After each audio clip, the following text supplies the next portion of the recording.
rain from Buffalo, New York, and we left the snow. And when we got to California, there were palm trees, and people had made snowmen out of tumbleweeds. I had never seen anything like this in my entire life, except for on TV in New York, you know, where you have palm trees because you come to California and everything. And so she got out of a very potentially dangerous, life-threatening situation. And I thank God for her having the strength and conviction to do that, because she loves God and she loves people. But thank God, you got to love yourself in order to help anybody else. So exactly what is the purpose of the agency, and what do they do? Well, we do provide several services. Our core service is to provide immediate emergency and crisis intervention. So as someone has, endured or has just gone through some type of horrible situation, we have a hotline that's available 24/7. And there are counselors, trained counselors, who can help folks immediately on the phone. There's even, should a person decide to go the legal route and want to seek justice, we have legal advocates who can help them through the process. We help the victims and survivors go through the medical process. This is a very daunting, frightening experience to have had some horrible situation happen and then have to admit it and then have to endure going through things like a physical exam. It's very, very hard for them. So we have counselors who will meet victims at the hospital, help them, and I experienced this firsthand, so I know how important it is to have someone there available to you, because often victims do not know that they have someone. They feel trapped, they're afraid to say anything because of the ramifications of if they're with an abuser who's a repeat abuser. So it's very important for them to know that there are services. So that's the first level of that we reach to folks and help them. We've since expanded our services because we really got to understand that the education and awareness is absolutely key in breaking the cycle. A lot of agencies that we work with very closely offer some of the same services as us, but we are actually getting out into the community, to the school districts, to the youth, helping them understand that they do not have to keep the cycle going. If they have grown up in an abusive relationship, like you mentioned in your family, that you do not have to repeat that in your life. Yeah, I don't repeat it. I know the signs, I don't repeat it. I don't tolerate anyone who ever looks like, even think that they would hurt me. But my mother mentioned something before the show too. Mother, what did you say? Why are people abusive? Because they are seeking for happiness. They don't know. Down inside. No, you said control. Yeah, they want control and attention. Because attention, because they want to be happy and they don't know how. So when you seek for control and you don't know what you really want, then you're making the next person to you miserable. Miserable. And a lot of people get married, and they get married because they figure the person's going to make them happy. You got to be happy before you get married. You don't get married to get happy. If you get married to get happy, then you're going to make a person miserable. Do you agree? Because number one, you marrying a person to make you happy. You need to be a happy person when you get married. Yeah. Oh God, yes, nobody understands, but I'm happy, baby. Okay. I am so happy. I'm 71 years old, and don't I look happy? Amen, yes, Mother, baby, I'm happy. I don't have time I'm going to get you a husband, though. A nice one. Okay, Madeleine, what's your next question?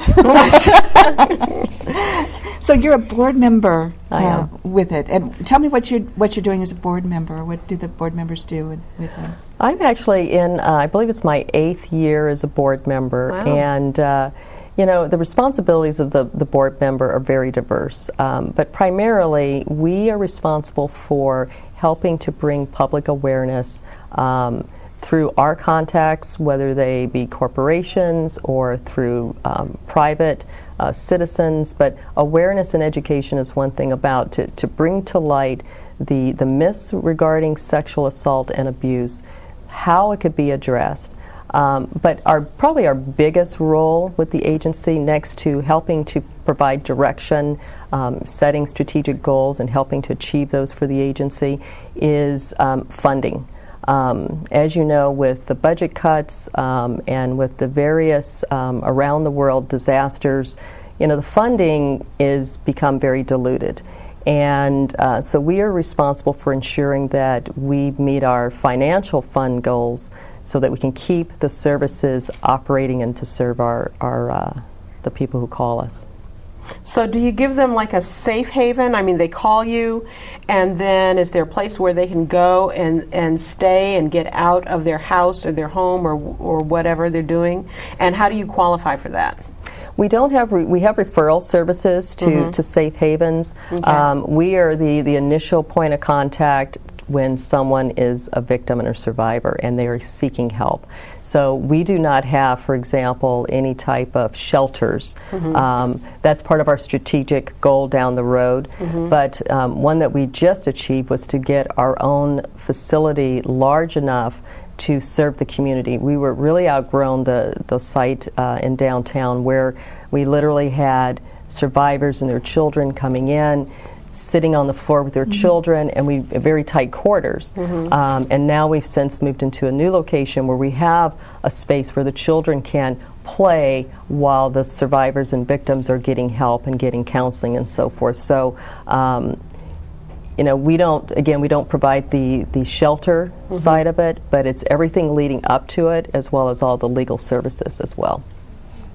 Now, Madeleine, you said you started Barristers with us? Yes, I was the first administrator of the Domestic Violence Project in the court. It was the first one in the courthouse. Of course you were, girl. Of course.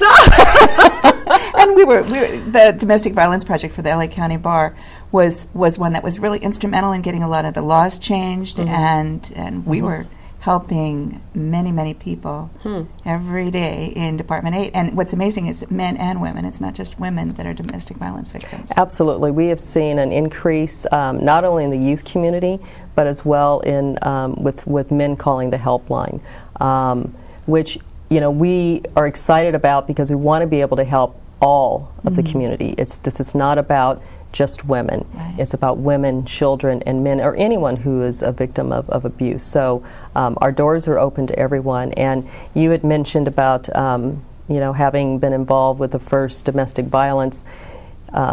We work very closely with legislature to pass laws. So, for example, in recent years, you heard about having the old rape kits getting pulled off the shelves and getting the resources to do the testing. We were very much involved working with local leaders as well as state leaders to get those laws passed so that victims can have closure, that the DNA that's sitting on the shelves is going to get tested, and hopefully that we'll be able to find the perpetrator and get justice for them. There's so much shame involved with all of it, both domestic violence and rape. There's so much shame involved that it really is important to bring it to closure and to recognize that it's not their fault. Absolutely, and to get that the fear of having to live like that forever, it doesn't have to be that way. And it's important for agencies like Peace Over Violence and others to continue to work to educate the public that we are available to them, that there are methods, there are proven ways so that we can break the violence as well as give them the closure that they need.